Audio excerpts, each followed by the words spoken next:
Good morning. My name is Joseph Raymond Evangelista Enriquez, and I am an OFW.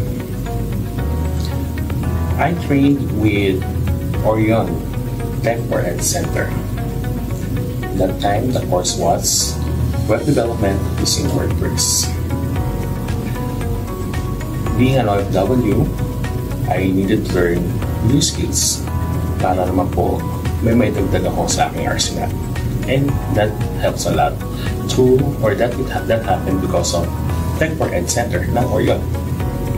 Magandaan po nun, after a few days or let's say a week after nung aking training, nakakuha po ako agad ng isang project. Isang project po na website para sa isang aviation company. And then, ang plano ko po after, or let's say, even until now naman po, ang plano ko po talaga is sana po yung mga MSMEs po natin ay matulungan kong makapag-establish na kanilang website. Kasi this is the way. Ito na po yung talagang kailangan natin na i-adapt ng ating mga small and medium enterprises para po mapalago ang kanilang mga business. Again, maraming salamat po sa Tech for Ed. Ako po si Joseph Raymond Evangelista Enriquez, also known as Sally. Thank you.